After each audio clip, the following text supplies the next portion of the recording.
So what would the Queen and Prince Charles look like in their reptilian form? As to height? As to general appearance?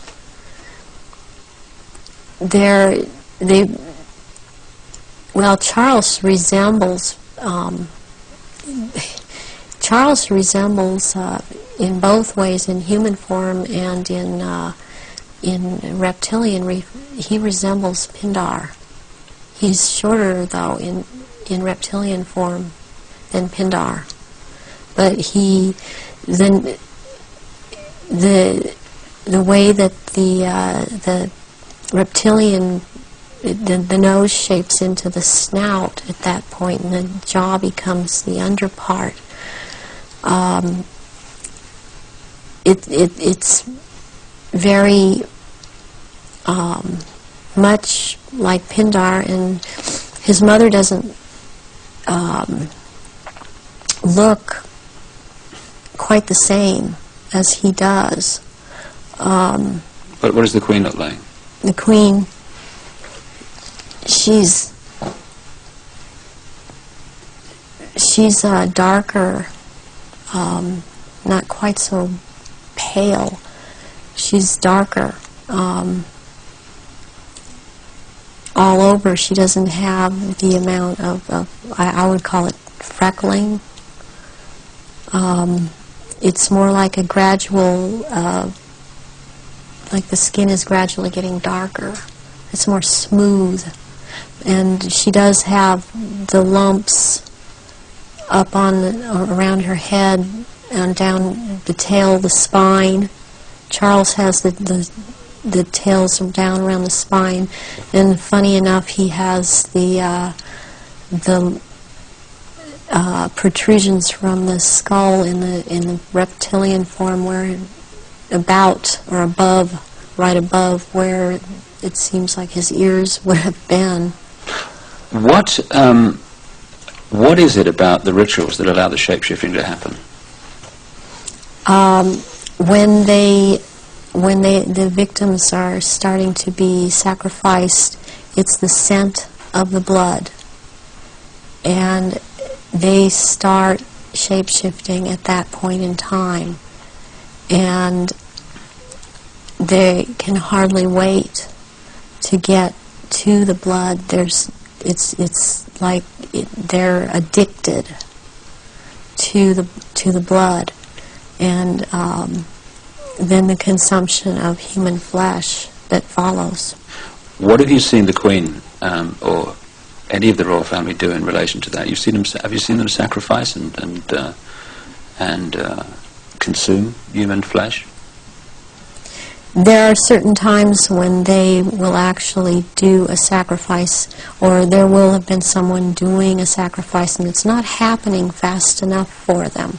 So they will step in and finish it themselves, because the sacrifice the ritual has to be gone through. It's sacrificially, ritualistically, it has to have been gone through, and they will step right in and just start tearing the throat out, and they're getting all this blood from the jugular vein at the same time, and that has happened when there are many there that are going to be sacrificed, and they just can't wait, and tearing into the contents of the abdomen and stomach of a victim afterwards. Who have you seen do that? I've seen the Queen Mother do that, and Prince Philip and Charles. I've seen Guy de Rothschild do this. It seems that I've seen it more among royalty, or so-called royalty, do this than people that are not titled. They don't seem to.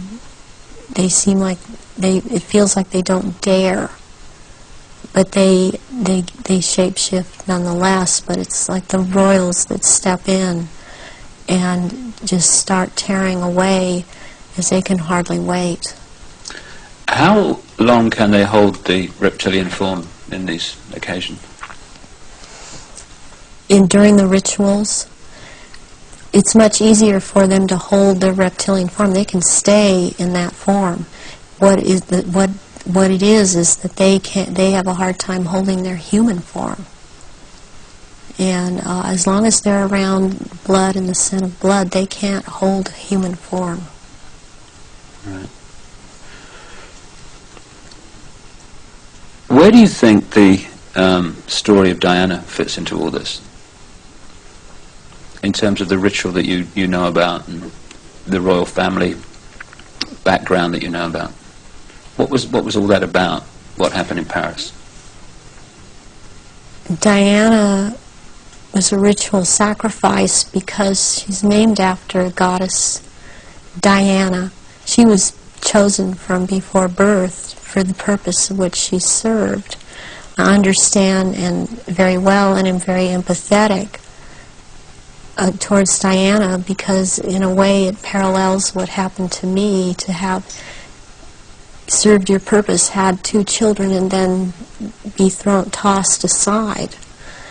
And to her horror, though, she obviously never attending a ritual, she knew something was happening, and she knew what was going on and could not be trusted to be at a ritual anyways. I don't think that Diana would have attended a ritual. I don't think that they could get her to cooperate in this because she actually saw for herself that this was going on after she married Charles. Was there any way, when Diana was married to Charles, without attending a blood ritual, that she could have seen him or one of the others become a reptile? They have a tendency when they're asleep to shapeshift, and they have to consciously hold their form, and when they're asleep they have a tendency to not hold human form and to shapeshift into reptilians, and there could be other things that happen. I'm thinking about the times that Diana would have gone through a menstrual period. Well, that would have also really triggered some of these people in the royal family that are reptilian around her to want to shapeshift, or any woman, any human woman in that household that would be having a period, that scent of blood would tend to cause a momentary shapeshift. What was the whole, what appears to be a ceremony surrounding her assassination? What was that about? The rumours that she was pregnant, the Egyptian Dodi-Fayed, and the place where it all happened, which is an ancient sacrificial site to the goddess Diana. How does all that fit together in the rituals that you know about? Okay, the crown aspect of the goddess is Hecate, and the day of Hecate is on August 13th. And what is very prevalent in this with the Illuminati and what they've done with the Druidism and other in Egypt, the Egyptian religions, is they like to mirror the numbers. And so as like, for example, with the goddess Isis, her number is 18. When you mirror it, it's 81, and that is the number of the sister of Isis, Nephthys.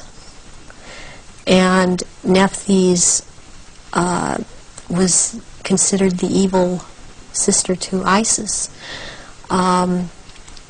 With Hecate, what what I think happened here is that she was sacrificed, and it was a very important sacrifice because 3 people died, and it was a picture of the triad of Isis,